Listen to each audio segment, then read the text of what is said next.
I give you Doreen Renee with his speech, So Social.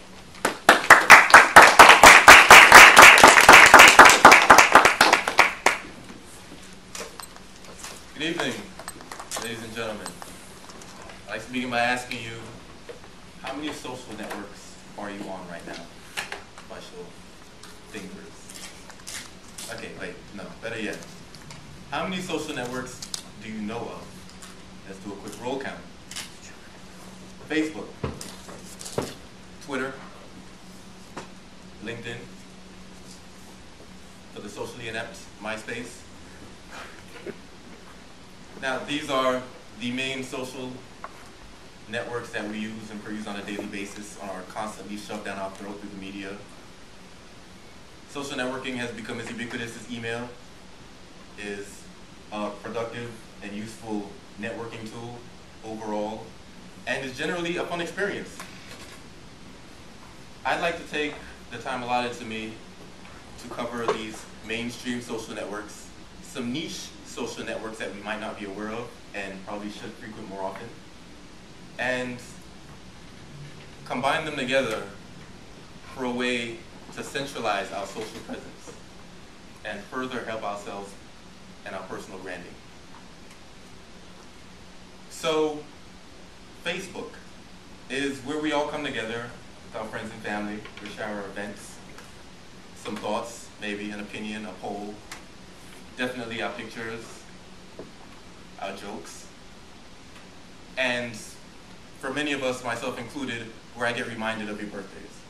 I'm sorry I don't memorize them, but I do wish you a happy birthday right on time. There's Twitter, where we mostly share our thoughts, right off the cuff. Some people live tweet, they go to a concert and tell you exactly what's happening. They'll tell you what they're doing. Sometimes it's too much, sometimes it's too little. Sometimes it replaces the CNN ticker. For instance, I used it for Hurricane Irene. I don't really have cable, so what I did was I followed all the news through the New York City government Twitter account. And then we have LinkedIn, which is our professional networking. Does anybody here remember Monster.com? Yeah. But you see how it doesn't immediately come to mind when you think of your job search. It's no longer the ideal destination. LinkedIn allows you to constantly update your resume, get recommendations from colleagues and coworkers, friends from school, your teachers and professors. And it lets you reach out to people that you didn't even know you were networked with or connected to. It's the evolution of handing out business cards. You say, hey, I'm on LinkedIn. Link with me.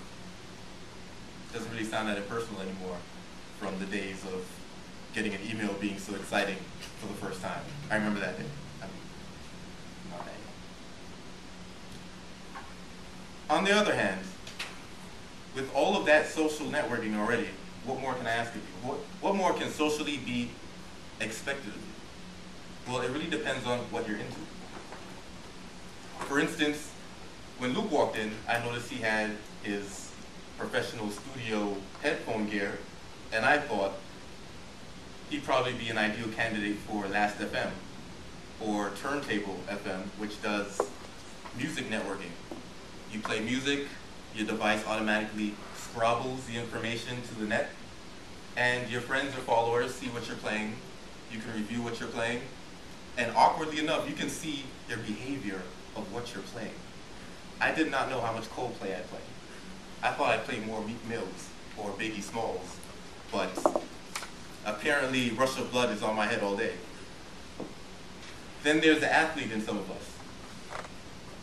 There's Runkeeper for that, which I also use to score my runs, my bike rides, even my walks. Going to the corner store is enough to track through your GPS and say, look what I did today. I exercised. Whether you're dieting or not, or whether you're keeping fit or not, it's just a good idea to, keep track of what you're doing and maybe encourage some activity further along. I'm sure there may be a food connoisseur in some of us. I myself love to eat, and for that I have food spotting, where you discover dishes, not necessarily restaurants, themselves. You go to a restaurant, someone will take a photo of a plate and they'll review it, and you say, that looks delicious. Maybe I should try that. You'll try it and you add on a review onto that photo, or you add your own photo. I had spider sushi the other day. Did you know that spider sushi actually contains spider? I didn't think so. I asked, I tried it. It was wonderful.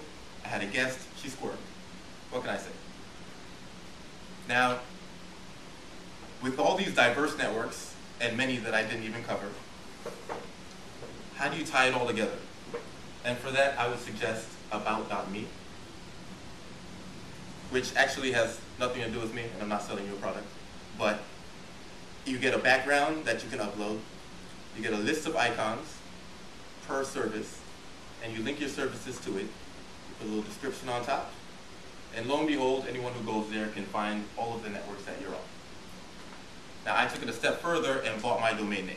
My name is Jareen Renee. You can find me at jareenrenee.com. That is JORENE.com.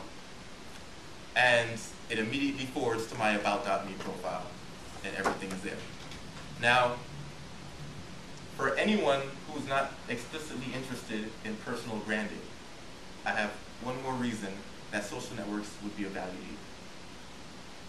Mostly to people who have privacy concerns. And it always surprises me that people with privacy concerns have the least amount of privacy collection, least amount of privacy online, in my opinion, from what I've seen.